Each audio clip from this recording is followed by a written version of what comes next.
After 25 seasons of Big Brother, what fans probably don't know was I wasn't the first choice to host. It was offered and turned down by Meredith Vieira. I was second choice. And they offered it to her because she was a very well-respected name in the business. And she turned it down. And then time was ticking. I think I was low-hanging fruit for them because I already worked for the company. Here are the basic ground rules for Big Brother. I already was anchoring the morning news at CBS, so I was in-house. And when they offered me the job, they were 1 month away from launching the show, and they didn't have a host. I'm inside one of the most sophisticated TV control rooms ever built. When I was asked to host Big Brother, I had no idea what it was. I didn't know it existed. It was something that was taking over all of the Netherlands. All I was told was, it's a reality show, and reality was a very new genre back then. It was basically like Survivor and Amazing Race. When I was asked to host Big Brother, I had to learn very quickly, what is Big Brother? Here's the dirty little secret that not everyone knows. I was offered the job and I turned it down. And the reason I turned it down was because I had just started my big career at CBS News. I was 29 years old, I was a morning anchor, and I had visions of one day walking down the halls of 60 Minutes and sitting in front of the chair with the ticking clock, and it would be, you know, I'm Mike Wallace, I'm Leslie Stahl, and I'd be like, I'm Julie Chen, I'm so happy to be here. The show was gonna launch in like a month. And as I'm trying to wrap my brain around, like, it's a reality show, I said, hold it. I said, why me? Why don't you ask like a professional game show host or an actor or, you know, a singer? I'm like, why don't you ask someone with talent? And my boss said to me, he said, well, actually, the reason they want you for this job is because it's a live show and they need someone who can talk on live television and do interviews on live TV in a short amount of time and get to the point, get on the air and get clean off the air. I said, if I take this job, am I completely sealing the door shut to ever being on 60 Minutes? And he said, probably. I said, well, then there's my answer. That's my dream. I just got to the network. That's my dream. I don't want this job then. And he said to me, you know, technically, we can assign you this job. And if you don't take it, it could be seen as an act of insubordination. And I said, when's the next flight to LA? I'd love to meet with the producers of Big Brother. It's one of the best kept secrets in America. Who is going to live in the Big Brother house? So I got on a plane. I went into it with, you know, my eyes wide open, knowing like this is happening. Let's go. Let's embrace it. I was trying to envision like, they can't say no to me at 60 Minutes one day because I did this. So I was trying to be very 60 Minutes on Big Brother season 1, and it was the wrong lane to be in. It didn't work.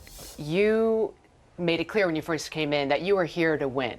Looking back now, I think, okay, I went through some roller coaster moments. I mean, the critics, fans, even my own family, they were like, you're terrible on Big Brother. You're good in the news, but you're terrible at night. My mistake was I didn't fully embrace it for what it was, which is why they ended up calling me the Chen bot. I was so stiff and robotic in front of the cameras, you know, because I was trying to be like hard news, like a 60 Minutes person, and it just didn't work.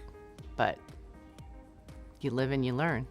The house guests are preparing for the week-long challenge, Dead or Alive. I had hesitation as to whether or not we would even be on the air for the finale of season 1. The critics hated us. There were rumblings. The network could send all the house guests home and end season 1 if the ratings don't pick up. The problem was Survivor was such a huge hit that Big Brother paled in comparison.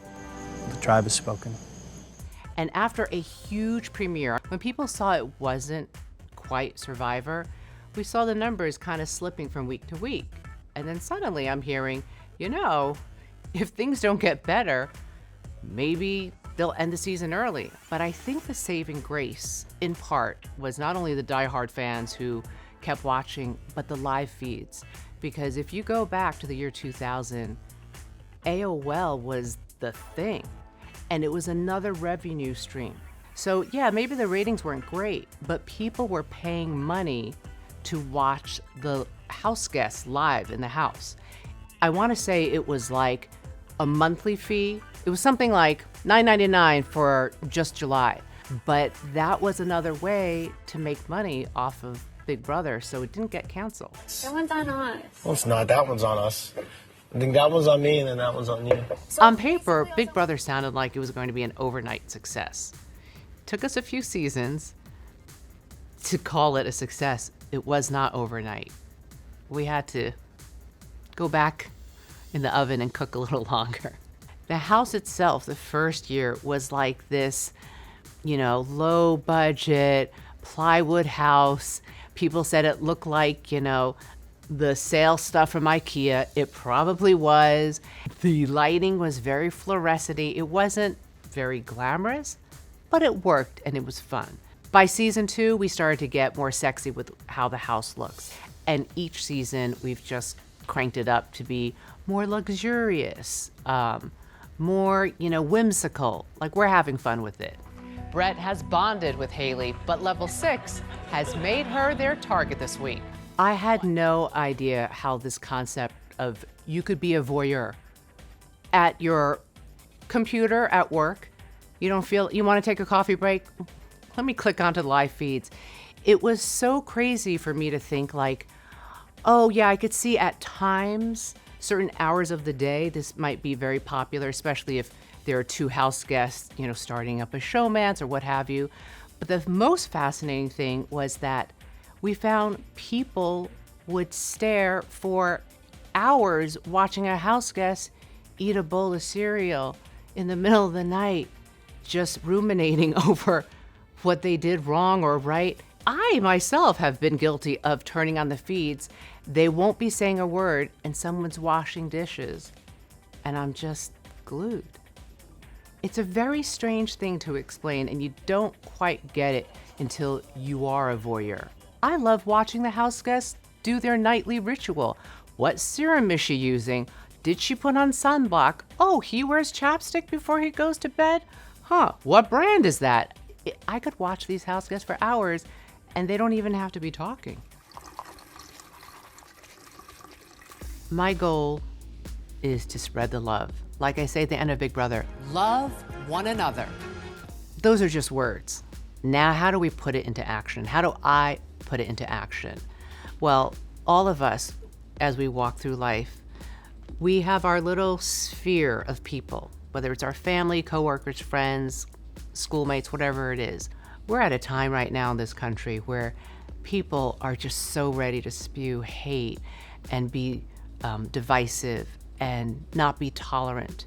If you don't look like me, you don't sound like me, you don't vote like me. And what I want is for people to see we have more that unites us than divides us. Hindsight is 2020. I know that I was meant to host Big Brother. It wasn't first choice. I turned it down. I was told basically, you have to take this job because you work for the company. I was terrible in the beginning. I've grown so much as a human being and as a host, I think. And I love it. I can't imagine not hosting Big Brother anymore. I have no idea how many more years this is going to go on, but right now, the way I'm feeling, I hope it never ends.